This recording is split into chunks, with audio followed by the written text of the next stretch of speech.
नमस्कार। आज हम नामदेव की भक्ति भावना पर बात करेंगे। हिंदी साहित्य के स्वर्ण युग भक्ति काल में जो निर्गुण शाखा है वो अपने आप में ज्ञान और अध्यात्म की एक ऐसी समन्वित धारा है जिसमें स्वानुभूति भी है और अध्यात्म विचार निर्गुण ब्रह्म का एक ऐसा अनिर्वचनीय, एक ऐसा अंतर्यामी और कहें कि पाप पुण्य से परे, ज्ञान ध्यान से परिपूर्ण, स्थूल और सूक्ष्म से पृथक, अमर निरंजन ब्रह्म रूप की बात करता है। और इसी रूप की जो भक्ति है वो यहाँ इस काल में प्रवाहित हुई है। संत काव्य परंपरा में उत्तर और दक्षिण के जो प्रसिद्ध संत के रूप में नामदेव जी का नाम है वो प्रमुखता से आता है। यद्यपि नामदेव प्रारंभ में सगुण भक्ति धारा से जुड़े और किंतु धीरे धीरे आगे चलकर ये इन पर निर्गुण भक्ति का प्रभाव बढ़ता गया और ये निर्गुण धारा से जुड़ते गए। तिलक ने नामदेव की भक्ति भाव के संबंध में लिखा है कि वह भक्त शिरोमणि जिसमें 1 करोड़ अभंग लिखे और जन सामान्य के लिए भक्ति मार्ग खुला करके उन्हें अपने आदर्श तक सफलतापूर्वक ले आए।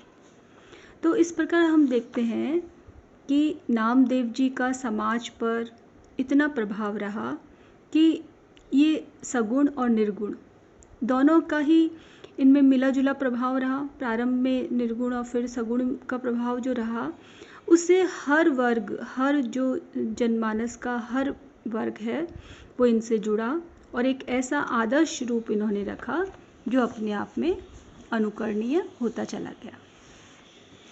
इनके भाव पक्ष की दृष्टि से अगर हम बात करें तो भक्ति कवि में अग्रणी स्थान है इनका। और नामदेव जी जो हैं वो इनका युग है वो भारत के मध्य युगीन इतिहास में बहुत महत्वपूर्ण या कहें अर्थपूर्ण है, क्योंकि उस समय महाराष्ट्र में ही नहीं बल्कि सारे भारत में जिन संतों ने भक्ति मार्ग की नींव डाली उनमें नामदेव का नाम प्रमुखता से आता है। नामदेव ने राम के निर्गुण और अव्यक्त रूप में निरंजन और गुणों से परे रूप की भक्ति की। जब वे कहते हैं कि जौ लग राम नामे हित न भयो, जौ लग राम नामे हित न भयो, तो लग मेरी मेरी करता जन्म गयो। वहीं नामदेव के पदों में कवि कल्पना, माधुर्य भाव सहज रूप में अभिव्यक्त हुआ है। कवि अध्यात्म भावना के भीतर परम के नाम की ज्योत को महसूस करता है और उसके बिना इस संसार से मुक्ति संभव नहीं मानता। विष्णु के अवतारों की पौराणिक कथाओं पर पूरी आस्था रखते हुए नामदेव जी ने अपने पदों में इसे अभिव्यक्त किया है। सहज और मुक्त भाव रूप में दर्शन जैसे गूढ़ रहस्य को भी आम व्यक्ति के हृदय तक पहुंचाने की कला नामदेव में दिखाई देती है। डॉक्टर रनाडे मिस्टिसिज्म इन मराठी पोइट्री जो इनकी रचना है उसमें नामदेव को एक रहस्यवादी मर्मी कवि सिद्ध करते हैं। अब इनका दूसरा पक्ष देखते हैं हम कि इनमें आत्म अनुभूति और नाम महिमा का जो भक्ति भाव है वो दिखाई देता है। नामदेव की भक्ति नाम स्मरण अथवा आत्म अनुभूति पर टिकी है। उनका मानना है कि ईश्वर का नाम स्मरण मात्र से भक्त के हृदय में कपट भाव बिल्कुल क्षीण हो जाता है, समाप्त हो जाता है और वह हरि नाम में उसका मन लग जाता है और हरि के समीप वो चला जाता है। जब वे कहते हैं कि हरि नाव हीरा, हरि नाव हीरा, हरि नाव लेत मिटे सब पीरा, हरि नाम सफल भुवन तत् सारा, हरि नाव सफल भुवन तत् सारा, हरि नाव नाम देव उतरे पारा। तो देखिए अब हम तीसरा जो बिंदु पे बात करें इनकी भक्ति भावना में, तो इनकी भक्ति भाव में हमें जीवन और जगत की नश्वरता के स्वर दिखाई देते हैं। माया से मुक्ति की भावधारा इनमें दिखाई देती है। नामदेव ने अपने भक्ति पदों में संसार के प्राणियों पर माया का अतिरेक प्रभाव माना है, जो प्राणी को विषय वासनाओं में लिप्त कर हरि से दूर करती है, और जो प्राणी मात्र है वो भ्रमवश एक हिरण के समान इधर उधर भटकता रहता है, जबकि बिजुका उसके अंदर ही है, पर बिजुका कस्तूरी तक वह पहुंच नहीं पाता है। वह अपने भीतर देख नहीं पा रहा है, उस भीतर उतर नहीं पाता है और उसकी तलाश में तड़पता रहता है। यही स्थिति जीव की है, यही स्थिति मनुष्य की है। माया से मुक्ति पाने का एक ही उपाय नामदेव जी ने माना है, और वह है हरि की कृपा, हरि भजन। वो कहते हैं कि मोह और माया विरक्ति ही साधक को राम के समीप ले जाती है।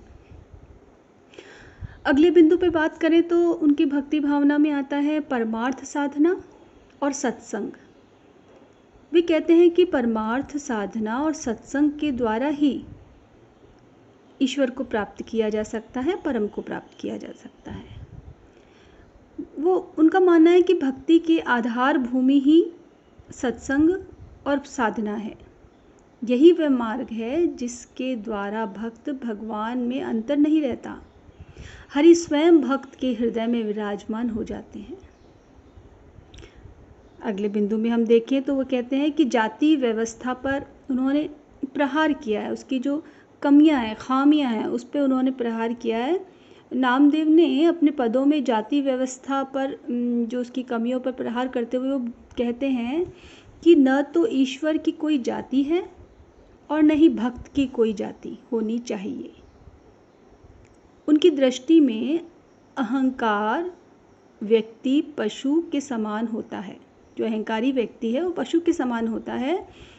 लोभ, मद, अहंकार, काम, क्रोध में मुक्ति नहीं हो सकती और भक्त का विनाश निश्चित होता है। वे कहते हैं कि काहे रे नर गृभ करत हो, विनसी जाएगी देही। काहे रे नर गृभ करत हो, विनसी जाएगी देही।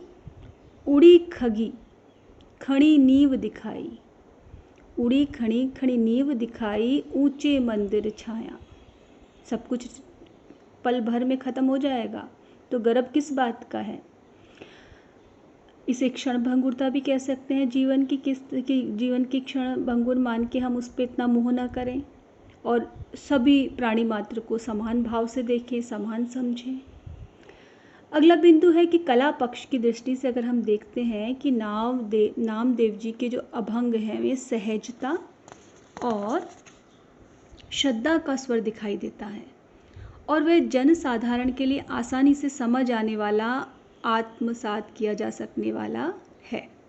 इनकी रचना में सहजता, उपमाओं में एक ग्रामीण भोलापन और एक ऐसा घरेलूपन है, और साथ ही उसमें कल्पना की उत्तुंग उड़ान भले ही न हो, परंतु भाव संपन्नता और प्रामाणिकता की जो गहरी निष्ठा है वो हमें इसमें दिखाई देती है।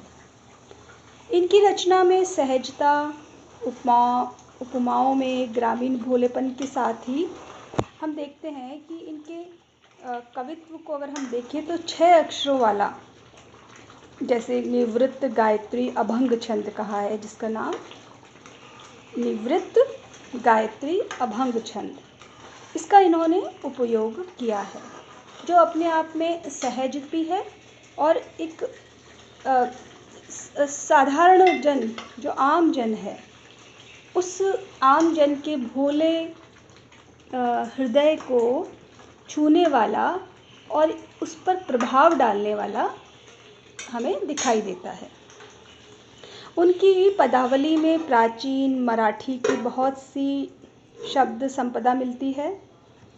यद्यपि वे केवल पद रचना करने वाले कवि नहीं थे, उन्होंने भक्ति भाव को भी पूरी तन्मयता के साथ अभिव्यक्त किया है, जिसका प्रभाव आगे चलकर रामानंद, कबीर, नानक, रैदास, पीपा आदि संतों पर पड़ा।